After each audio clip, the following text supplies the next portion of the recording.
All right, so ready to dive into Scrum. Let's do it. This project management framework claims it can help you double your work output in half the time. Yeah, Sounds a little impossible, right? a bit, yeah. Today, we'll be unpacking Jeff Sutherland's book, Scrum, The Art of Doing Twice the Work in Half the Time, to see if he really delivers on that promise. I think we'll find he does, at least to some extent. You mentioned an interesting case study before we started recording about how Scrum helped save a multi-million-dollar project that was, well, basically a disaster. Oh yeah, the FBI Sentinel project. That's the It one? was supposed to modernize the FBI's computer systems. Right, because those are notoriously bad. Yeah, outdated the whole thing. So this project was supposed to fix that. And it was, but years in it was millions over budget. Nowhere near completion. So a typical government project? Kinda, yeah. What went wrong? Well, they were using those old waterfall methods. Waterfall. Yeah. Yeah. Giant Gantt charts, rigid plans, tons of paperwork. Ah, the good old days. Yeah, not exactly a recipe for success in the fast-paced world of technology. So they needed a change. They needed a major shakeup. So how did Scrum come into play? Did somebody at the FBI just, like, pick up Sutherland's book? Not quite, no. Okay. They brought in an expert, Jeff Johnson, Okay. a software development expert who knew Agile and Lean methodologies. I see. And he realized that Scrum could be the solution because it draws inspiration from both Agile and Lean. So Agile and Lean, what are those in a nutshell? Think of Agile as adapting on the fly, like navigating a winding road. Okay. And Lean is all about streamlining, like decluttering your house, but for work processes. So Scrum is kind of a hybrid approach. Yeah, exactly. It's about being flexible and efficient, eliminating waste, and focusing on delivering value. Interesting. These principles actually have roots in the Toyota production system, which revolutionized car manufacturing. Makes sense. They were all about continuous improvement. So back to the FBI, how did this Scrum experiment actually work out? So they completely ditched the waterfall methods and embraced Scrum's iterative approach, working in short, focused cycles called sprints. Sprints. Yeah. Like, how short are we talking? Usually 2 weeks. So what exactly happens during a sprint? So each sprint starts with a planning session where the team decides on their goal for those 2 weeks. Okay. Then they have daily 15-minute stand-up meetings. Stand up. Yeah, literally everyone stands up, just to keep it quick. Makes sense. They discuss progress, address any roadblocks, make sure everyone's on track. I like that no more working in isolation for weeks only to realize you're going in the wrong direction. Exactly. So what happens at the end of the sprint? Well, at the end of the sprint, the team shows their completed work in a sprint demo. Like a presentation. Exactly. And then, to wrap things up, they hold a sprint retrospective. Okay. They analyze what went well and what could be improved for the next sprint. So it's this constant cycle of doing, reviewing, and adapting. Exactly. That's the inspect and adapt cycle, a core principle of Scrum. Embrace change. Don't cling to a plan that might not be relevant anymore. Exactly. Makes sense, especially in a fast-paced environment like the FBI, but did it actually work? Did this approach produce any results? Oh, the results were remarkable. The team's velocity tripled. Velocity. The amount of work they could complete in a sprint, literally 3 times as much work in the same amount of time. Wow, so Scrum didn't just save the project, it actually made it a success story. It did, yeah, and it actually sparked a culture shift within the FBI. They started using it with other teams, too. That's incredible. Yeah, greater collaboration, more agility across the board. So to really get into the nitty-gritty of how Scrum works, let's talk about the core elements, the key roles. Sure. What makes this framework tick? There are 3 primary roles in Scrum. Yeah. The product owner, the Scrum Master, and the development team. Three-legged stool, you need all of them. Exactly. So let's break down each role, starting with the product owner. The product owner is essentially the captain of the ship. Okay. They define the vision for the product, prioritize features, and ensure the team is delivering value to the user. Making sure everyone is rowing in the right direction. Exactly. And the Scrum Master. Scrum Master is like a facilitator, a coach. Okay. They guide the team, remove obstacles, ensure everyone's following the Scrum process. So they're keeping everyone on track, motivated. Yes, ensuring smooth sailing. I like that. And then you have the development team, the people who actually build the product. They need to have a variety of skills, right? They do, yeah. It's a cross-functional team. Makes sense. So how do these roles actually work together? What are the key principles that guide them? Well, we talked about the expect and adapt cycle. That's fundamental. Right. Constantly evaluate, adjust course. And another key principle is focusing on value. Every decision should deliver benefit to the user. Exactly. No wasted effort. And no unnecessary bells and whistles. Right. That ties into another principle, eliminating waste. So streamline the process, maximum efficiency. Exactly. These principles seem like they could apply to all sorts of projects, not just software. Oh, absolutely. Sutherland actually argues that you can apply Scrum to anything, from building cars to launching rockets into space. So it's a mindset, It's a whole new way of working not just building things faster, but building the right things in the right way. and empowering teams to work together more effectively, fostering a culture of collaboration, continuous improvement. This is really interesting, but I'm still a bit confused about how a team estimates the effort required for tasks in Scrum. Yeah. It can't be as simple as just assigning hours, right? No, no. Okay. Scrum uses relative estimation. Okay. It focuses on comparing the size and complexity of tasks, not specific hours. So, like, is this task bigger than that task? Exactly, just a general sense of the relative effort. Okay. One method they use is called dog sizing. Dog sizing. Yeah, it's not what you think. I'm intrigued. Tell me more. You basically ask, is this task the size of a Chihuahua, a Labrador, or a Great Dane? I love that. So you're not trying to figure out the exact weight of each dog, just get a sense of their relative sizes? Yeah, exactly. It's intuitive. Okay, but how do you go from dog sizes to actual values for planning? That's where the Fibonacci sequence comes in. The Fibonacci sequence, Yeah. like the math concept. That's the one. Okay, I did not see that coming. It's fascinating. Our brains are naturally drawn to these increments. How so? We're better at seeing differences between larger numbers. Like, it's easier to say if a task is a 5 or an 8 than a 5 or a 6. Makes sense, so it's more intuitive. Exactly. Avoids that false precision of trying to estimate things down to the minute. So we've got our dog sizes, we've got our Fibonacci sequence, but how do you actually break down those large tasks into manageable pieces for a sprint? That's where user stories come in. User stories, tell me more. Instead of just listing features, Scrum frames work in terms of user needs. So focus on delivering value, understanding the why behind the It's exactly. keeping the user at the center. Yes. A typical user story goes like this. As a type of user, I want to perform some action so that I can achieve some goal.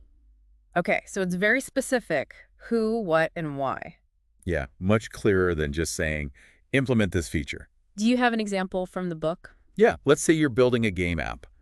A user story might be, as a user of this game app, I want to be able to access a list of my recent games played so that I can easily find and rejoin a game. Okay, very clear, concise, driven by user needs. Exactly. This is incredibly insightful. I'm already thinking about how to apply some of this to my own work. It's great. We've only scratched the surface here. There's so much more to Scrum. Like, what's the definition of done? Oh, we'll get to that. Okay. And what about those Kanban boards you mentioned? Yeah, those sound interesting. We'll dive into all of that in part 2 of this deep dive. I'm looking forward to it. Me too. But for now, we'll take a break, and we'll be back to continue our Scrum journey soon. Okay, so before the break, we were talking about user stories and how they help teams focus on delivering value. Right, but But how do you actually know when a task is truly done in Scrum? Like, it can't just be a feeling, right? no, not at all. In Scrum, there's this concept called definition of done. Definition of done. It's not enough to just say, it's finished. Right. You need a shared understanding of what done actually means, like concretely. So it's like a checklist, but more than that. It's about setting clear expectations and ensuring quality. Oh, okay. So a definition of done might include things like, Give me some examples. sure, like code being reviewed and tested, documentation being updated, or the product owner giving their final approval. So it eliminates ambiguity, makes sure everyone is on the same page. Well, more surprises. Exactly. No more last-minute scrambles because someone thought they were finished, but, well, they weren't really. Right. It streamlines the process, reduces rework, and ultimately saves time and effort. Yeah, and remember, minimizing waste is a core principle of lean, which, as we said, heavily influences Scrum. Right. Okay, I want to circle back. You mentioned Kanban boards earlier. Oh, right. Can you tell me more about those and how they fit into the Scrum process? Kanban boards are a great visual management tool that can be really helpful for Scrum teams. Visual, okay. Yeah, so imagine a large board divided into columns representing different stages of a task. To do, in progress, done. Okay, I'm picturing it. Each task is written on a card and then physically moved across the board as it progresses. Oh, I like that. It's very visual. Yeah, so everyone can see what's happening at any given moment. Exactly. It's great for transparency, keeps everyone on the same page, Hmm. and helps identify bottlenecks. Bottlenecks. Yeah, like if you see a bunch of cards piling up in one column, that means something's holding things up. But that's a good way to put it. Yeah, so it's a visual cue that something needs to be addressed. I can see how that would be really helpful. It's a great way to bring Scrum to life, make it tangible. Okay, so we've talked about the process, the tools, but what about the people? Ah, the human element. Exactly. Sutherland talks a lot about team culture in the book. You're right. What are some key elements of a high-performing Scrum team culture? I think one of the most important is trust. Trust. Team members need to trust each other's skills, their judgment. Okay. They need to feel comfortable sharing their ideas and concerns openly. So it's about creating a safe space for communication and collaboration. Yeah, exactly, where everyone feels heard and respected, Mm. and also having a shared commitment to the team's goals. So no lone wolves in Scrum. No, definitely not. Everyone needs to be working together, helping each other, celebrating successes as a team. Right, it's about that shared purpose. Exactly. What about the role of leadership in all this? It's interesting. Leadership in a Scrum environment is different from the traditional top-down style. In what way? Well, in Scrum, leaders act more like coaches or facilitators, guiding the team, removing impediments, not dictating every step. So it's more about empowering the team. Exactly. Creating an environment where they can flourish, take ownership, make decisions independently.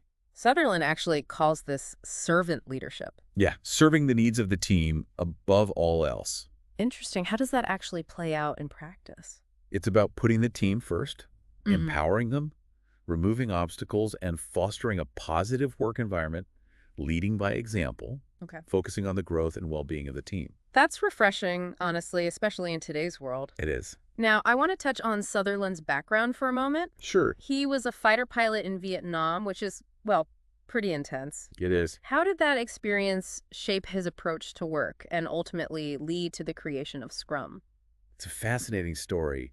His experience as a fighter pilot definitely influenced his approach to management. How so? Well, in the world of aerial combat, there's no time for bureaucracy or indecision. Right, it's high stakes. You need to make decisions quickly, adapt to survive. So those same principles apply to software development. Exactly. Agility, responsiveness, they're crucial in both worlds. So he realized traditional management structures weren't working. He needed something more flexible, adaptable, and responsive to change. And that's how Scrum was born. So Scrum came out of a need for a more effective way to manage complex and rapidly changing projects. Yeah, and its success shows that its principles are pretty universally applicable. I think one of the most compelling things about Scrum is that it's not just about getting things done faster. Right. It's also about creating a more fulfilling and enjoyable work experience. Absolutely. When teams are empowered and working well together, it can be incredibly motivating and rewarding.